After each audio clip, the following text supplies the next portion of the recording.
Okay, today we want to talk about enthusiasm. Now we always want our kids to be enthusiastic. We want them to be energetic. We want them to be excited about what we're teaching and what we're doing, and we want them to play the games. We want them to do all the stuff that we do, and we wonder why they're not enthusiastic. Well, I think the answer is that enthusiasm breeds enthusiasm. Now, if you were sitting here in front of me, I'd have you repeat that because that's the key to getting them to be enthusiastic. It's enthusiasm that breeds enthusiasm in them. If you want them to be enthusiastic, they're going to mirror what you do, and they're going to mirror the enthusiasm that you have for your subject, or you have for your story, or you have for your lesson that you're trying to teach them.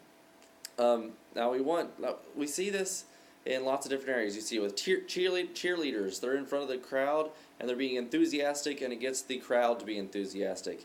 You see it with different kinds of music. If it's loud, rocky, wild, crazy music, you go to the concert and everybody is wild, crazy, and rocky and fighting and jumping around. If it's just a classical concert, it's mellow.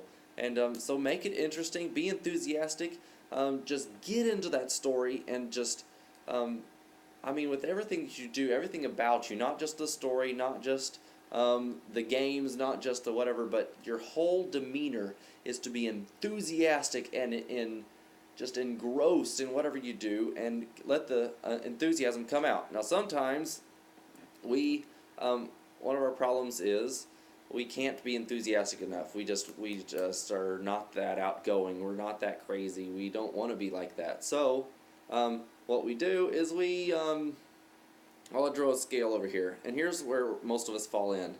We fall in somewhere in this scale, obviously. Over here we have boring Bob. We have the guy who's just monotone, who doesn't use any facial expressions, who doesn't use any hand gestures, who doesn't move, who stands there and expects the kid to pay attention. Well, obviously they don't. They lose interest very quickly. But then over here we have Lenny Lunatic. Lenny the Lunatic, and Lenny the Lunatic is just a nutso crazy guy. He jumps around and he doesn't teach anything because he's so enthusiastic, and he's just all over the place, bouncing off the walls, jumping up and down, and just being a crazy guy. Like, these are extremes. This is boring Bob, like the guy who does the dry ice commercial. And this is Lenny Lunatic, like the craziest person you could ever think of. Well, we obviously need to be somewhere in the balance here, somewhere in the middle.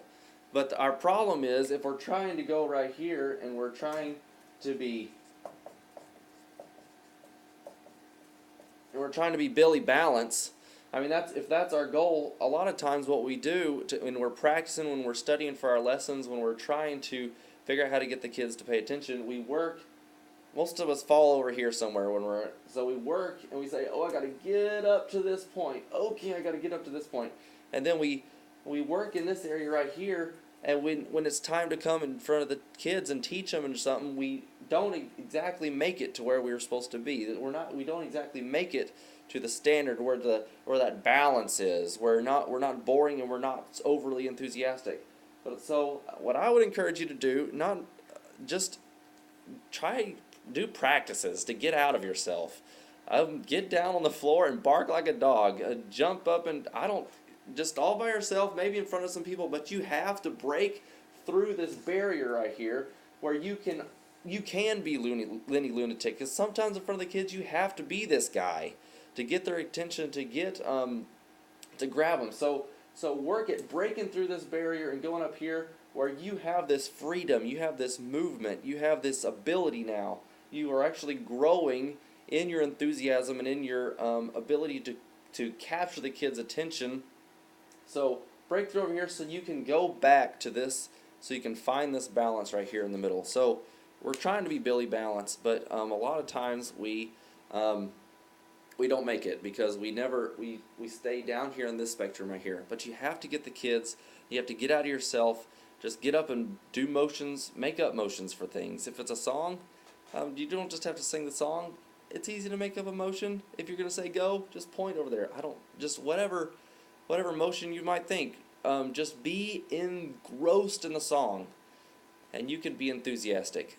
But the thing is, one other tip is that if you're boring Bob and you're Lenny Lunatic, you can't be Lenny Lunatic and you can't be Billy Balance, and you can't just rely upon your enthusiasm to communicate a truth to the kids.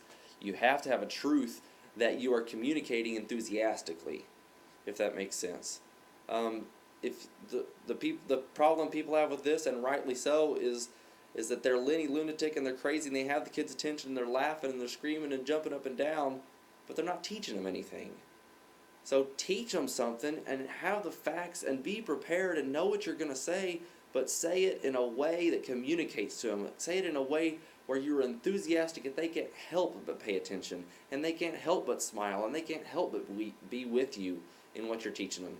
And I hope this helps. Don't be Boring Bob, don't be Lenny Lunatic, but be Billy Balance. And I told you I was going to do a kid control thing of the day. So I forgot what I was going to tell you. So I'll do that next time.